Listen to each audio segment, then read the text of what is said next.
Hey everybody, I'm Mike Peters. And I'm Rebecca Farina. And you're watching LIE.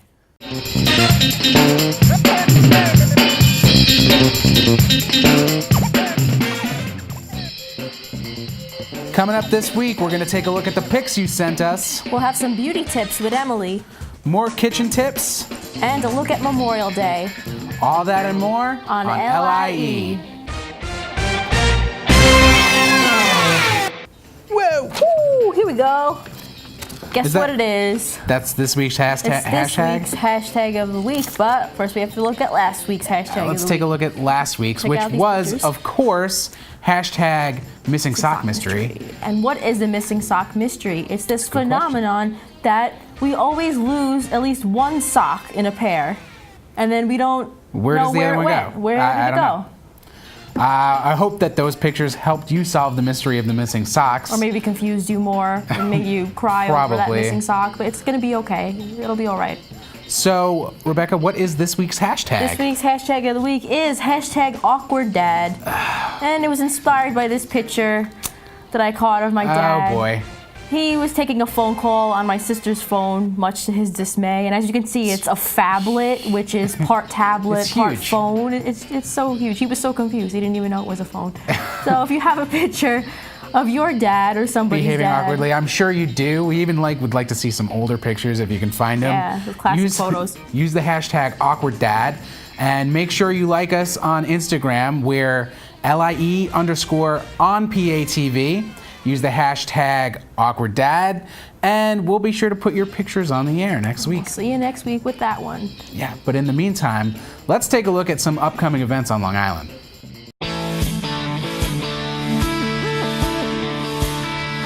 With spring just around the corner, Long Island has a lot to offer in terms of entertainment. Let's take a look at what local events are coming up near you.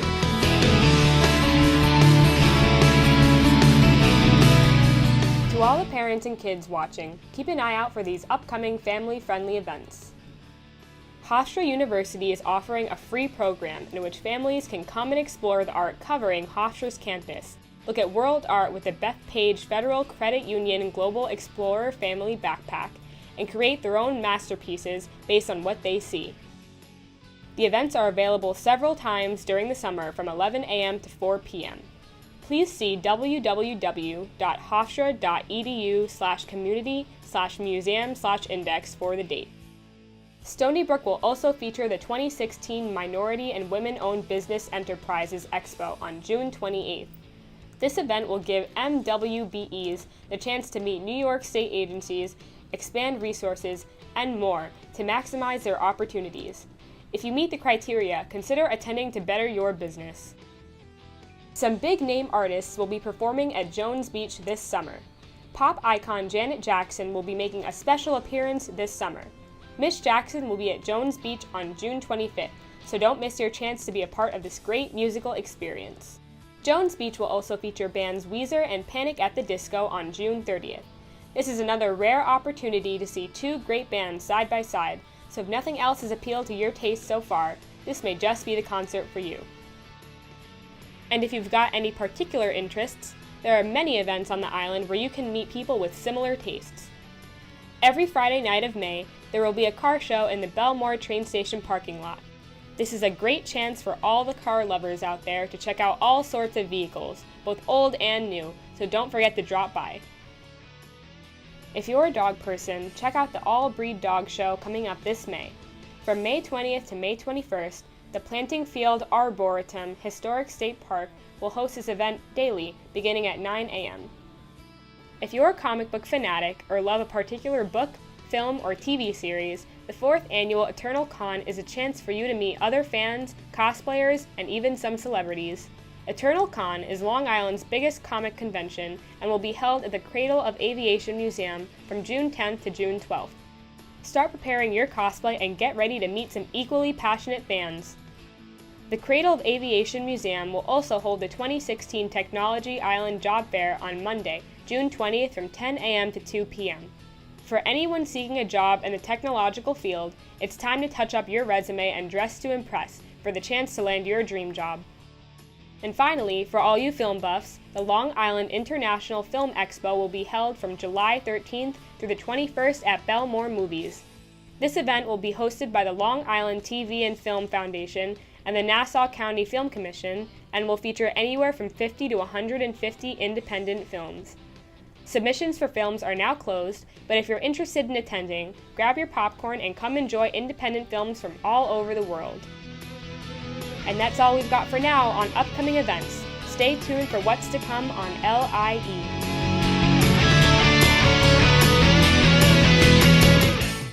Let's take a look at what's coming up this week on PATV. This Saturday and Sunday at 10 a.m., be sure to catch the 3rd Congressional District Candidates Debate presented by the Great Neck Democratic Club. Stay informed and make sure to get out there and vote on June 28th. The debate will also air every weekday at 9 a.m. Monday at 4:30 p.m., be sure to catch the latest episode of Dr. Harvey Passes Presents. This week, his guest is George Gianaris, and he's telling us all about the secrets of the North Fork of Long Island. Every Tuesday at 8 p.m., you can watch host Bonnie D. Graham on her show Something to Talk About. This week, her guest is Spencer Gee, and he's here to tell us all about getting and staying in shape using Tai Chi. Thursday, the 26th at 7 and 7:30 p.m., there will be an all-new live episode of The Grace Grella Show. Grace's special guest will be Soulfire, a master Reiki healer. Grace will be chatting with Soulfire all about Qigong, her healing abilities, and useful tips for those invested in yoga or Tai Chi. Be sure to tune in and call in for a chance to speak with Grace and Soulfire. And Fridays at 7 p.m., be sure to catch new episodes of LIE, PATV's own weekly informative and entertaining new program with highlights from PATV, useful tips, and latest news, all to keep you in the know. And as always, all of our original programming will stream on the web so you can take PATV anywhere. Just log on to patv.org/livestream. Oh, and thanks for watching. And this turnout really is incredible. I do this from time to time for other organizations, and you don't often see people pushing in the door. Well, I'd like to thank everybody for coming out tonight, and like I said, this is amazing that so many people have showed up. I mean, if we look at the turnout for the primary election that just recently happened, we had about 18% turnout. And of that 18% turnout, I'd like to point out that many of those people that did show up to vote weren't permitted to vote because their affidavit, because they weren't on the voter rolls. If you look me up, I am the attorney that filed the large federal lawsuit trying to take the people who are disenfranchised and get their vote counted. That, I think, would really speaks volumes about who I am. I'm willing to stand up to large interest, which is the Board of Elections in the state of New York, to try to get people their rights to vote back. I think that what we're facing today is a true crisis between the corruption in government, between the horrible campaign finance system, and I think that people are very apathetic, and that's why they're not turning out to vote. I really want to change that. I really want to be a voice for everyone here. I want to make it so that the turnout is enormous because they believe in the candidates that they have up there, and not just because they're party hacks that have been there for 20, 30 years. Thank you.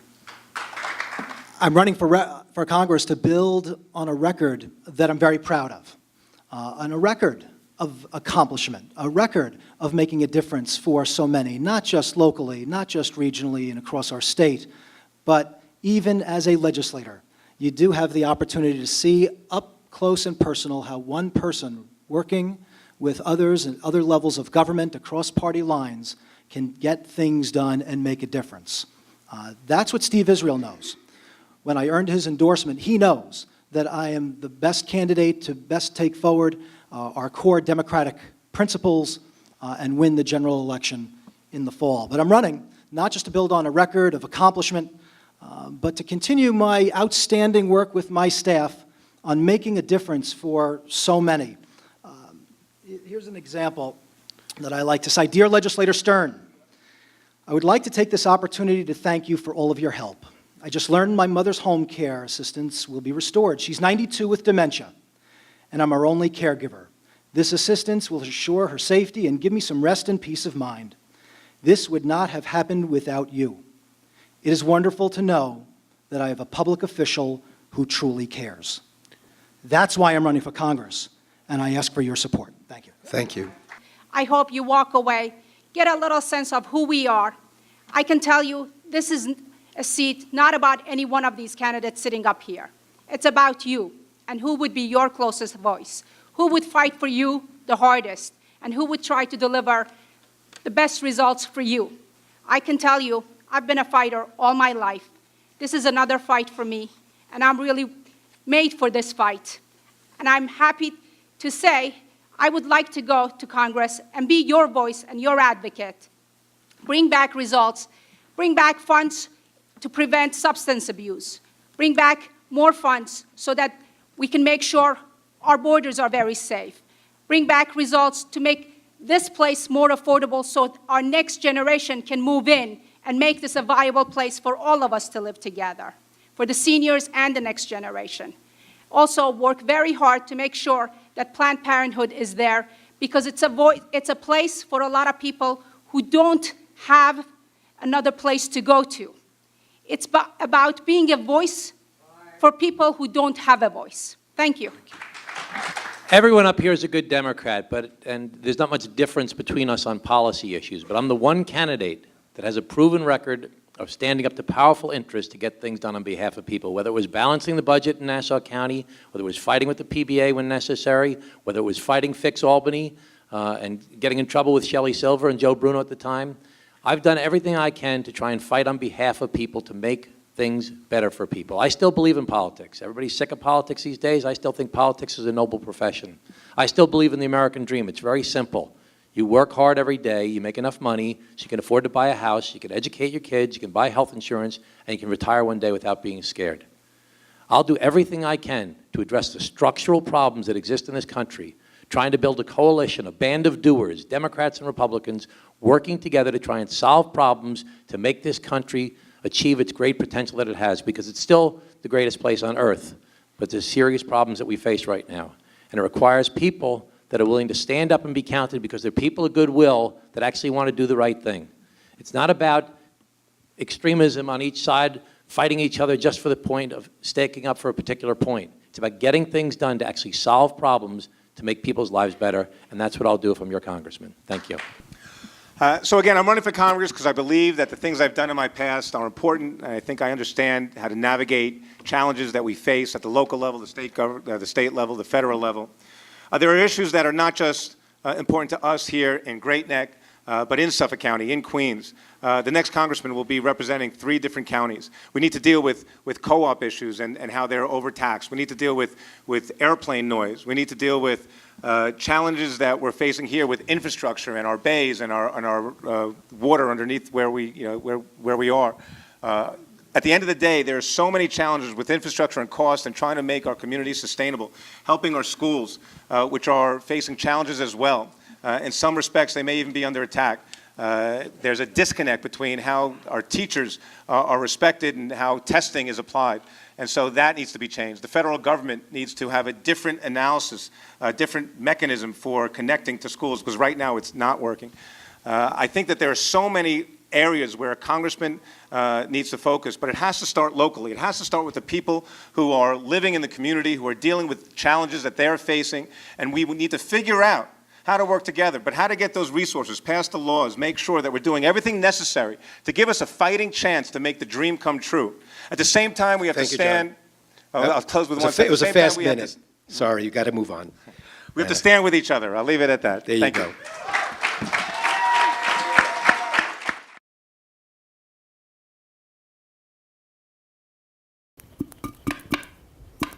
Can I help you out there? What's going on? Oh, I'm sorry. This is leftover from dinner last night. I had it soaking all night, and I still can't scrub off this. It's all burnt on the inside. Yeah, you I can't get the stuff grime off. Well, my mom has a special tip, a cleaning tip for that, to get that all cleaned up. Perfect. I need all the help I can get. Here we go. Hi there. Have you ever lit up your pot? I have burnt my pot more times than I care to remember. As an emblem, passed from the last generation. I love my pot. Look at this. Yuck! What a disgusting pot that I burnt. My sister Marie, you'll remember her. She gave me this great tip in cleaning pots that have burnt on food or they're literally burnt. I'll share it with you in a moment.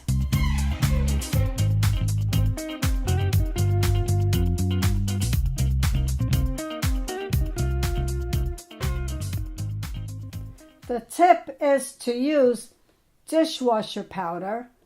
I don't have a dishwasher, but the stuff works like magic. I always keep it around. Rebecca is my dishwasher, and you should see her scrub. Hey Rebecca, I have this great tip that it will make your life so much easier. You put some dishwasher powder into the pot, put some hot water, put the pot on top of the stove, turn the gas on, let it come to a boil, boil it for 5 to 10 minutes, shut the gas off, let the pot cool down so you can handle it, and then the gunk, when you wipe it, it should come off like butter. But make sure after you wash it with the soap and water and give it a good rinse. If this doesn't work the first time around because your pot is really, really burnt, just repeat the steps and it should work like a charm each time. So you don't have to throw your pot out. It'll look like new, ready to pass down to the next generation. Light it up.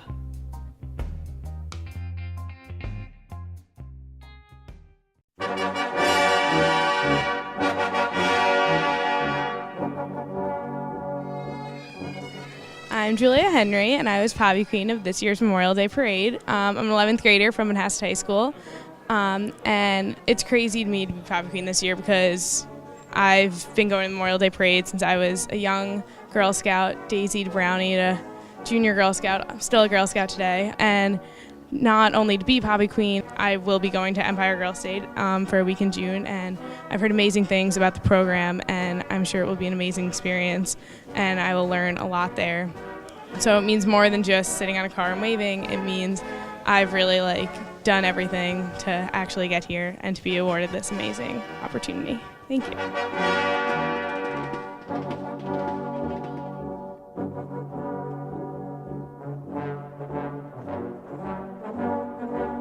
I'm here with Mel Goldberg, who's actually the Grand Marshal today at the Great Neck Memorial Day Parade. They selected me, because of my age before in World War II, and because I was a veteran of the 8th Air Force.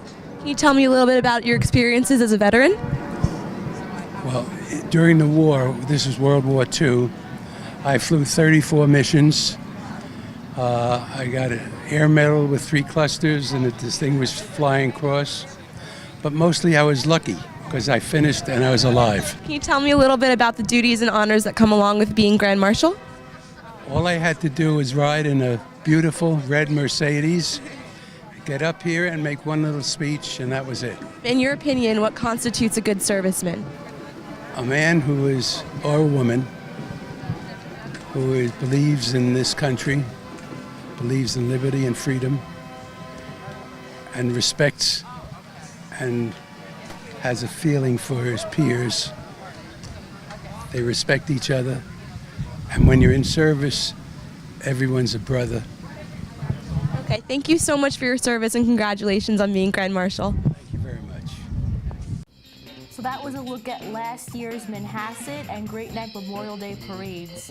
And Memorial Day is coming up again. And for that, we have special programming. Yeah, we have here on PATV our Veteran Stories, which celebrates veterans from all over Long Island and all over New York. And it's been twice nominated for New York Emmy Awards. And we're showing clips all this month. So right here, we have a clip with one of our veterans. Please enjoy this clip from Lee Blackman. When our Vietnam veterans came home, there was no celebration, only the relief of family and friends. The country was in chaos over the Vietnam War. It was a time in history like no other, a country divided. We came back broken in body and soul, and no one said, "Welcome home."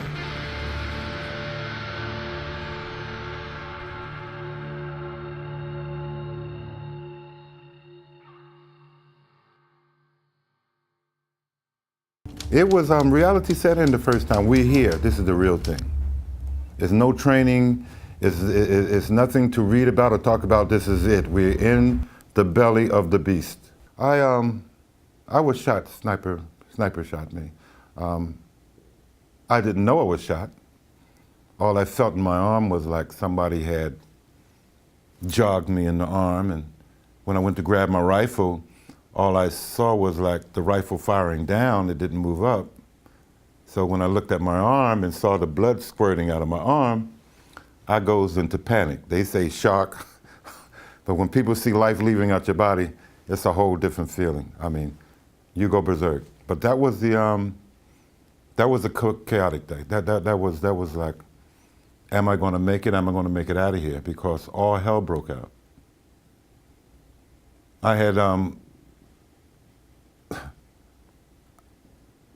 I had given up.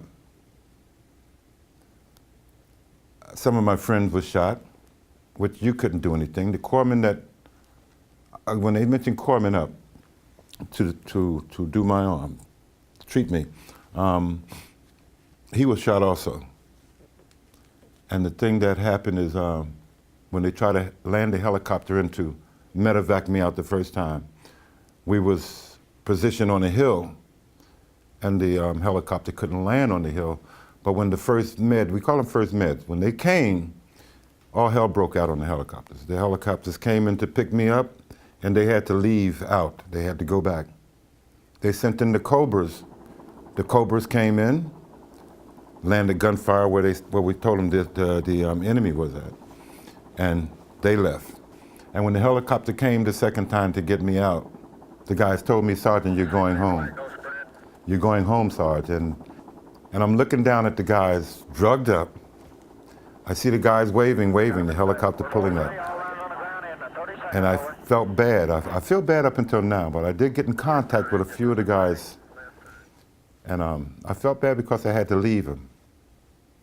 I didn't want to leave. I did not want to leave.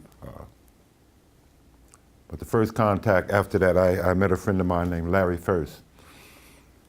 Maybe, say about 10 years. I hadn't gotten in touch with him, and that stayed on my mind, how these guys came out of this, how they make it out of that valley. And when me and Larry first contacted each other, he said, "Sarge," he said, "when you left," he said, "you should have seen the fireworks." He said, "You should have seen the fireworks." And, you know, we're glad that each other came home. Memorial Day, a day where friends and family gather to start the summer with barbecues and parades. But do we really understand the meaning behind Memorial Day? Originally called Decoration Day, Memorial Day is a national day of remembrance for those who died in service of our country. 3 years after the Civil War ended, on May 5, 1868, General John Lagoon, National Commander of the Grand Army of the Republic, declared May 30th to be designated for the purpose of decorating the graves of those who died defending their country. The first Decoration Day celebration was held in Arlington Cemetery. There was a speech given by General James Garfield, and nearly 5,000 participants decorated the graves of 20,000 Union and Confederate soldiers buried there. There are a number of cities that claim to have held the first Memorial Day celebration before the declaration of Decoration Day. However, in 1966, Waterloo, New York was declared to be the official birthplace of Memorial Day. On May 5, 1866, there was a ceremony held to honor local veterans who fought in the Civil War, and flags were flown at half-mast. By an act of Congress, Memorial Day was declared a national holiday in 1971. It is now celebrated in almost every state on the last Monday of May.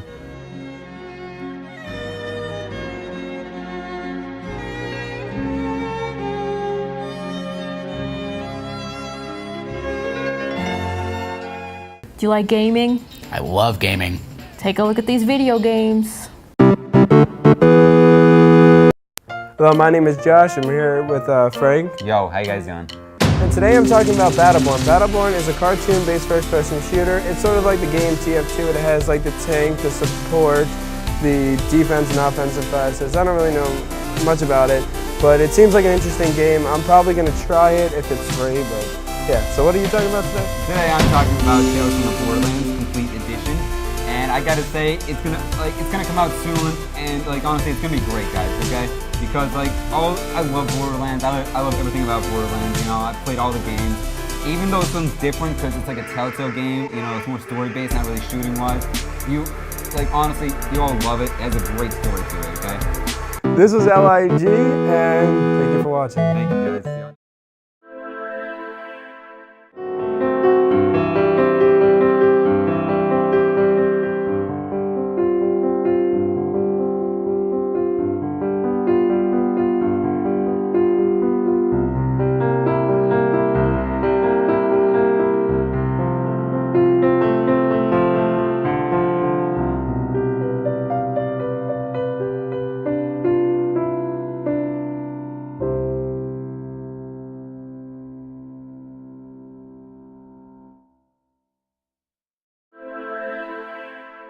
So, remember to use that hashtag, #AwkwardDad. And do you know what could make life a little bit less awkward for our viewers? I think I know, but tell us. I think some advice from our very own Grace Grella could help you out. Here's your vibe of the week. Hey, thanks Rebecca and Mike for that fabulous introduction as always. I appreciate it, and I appreciate you introducing me to give the weekly vibes. And the vibes this week, for real and for true, it's all about you. This is the week to maybe be a little selfish, but I wouldn't call it selfish. We're going to call it self-care. It's time to take care of numero uno, to recharge your batteries. Because if you're not there for yourself, how can you be there for everybody else in your life that loves and needs you? So it's about taking care of you, whether it's a little extra time sleeping, a massage, anything, a little walk outside, a little more exercise. It's about taking care of you and things you need to do to make that happen. This is that kind of a week where if you focus on being the best that you can be with recharging your body, mind, and spirit, then you're going to have all the energy you need this week when everybody comes knocking at your door for the advice and the love and just wanting to be with you. So this week, it's all about you. Enjoy it. I'm sure you will. Take care until the next show.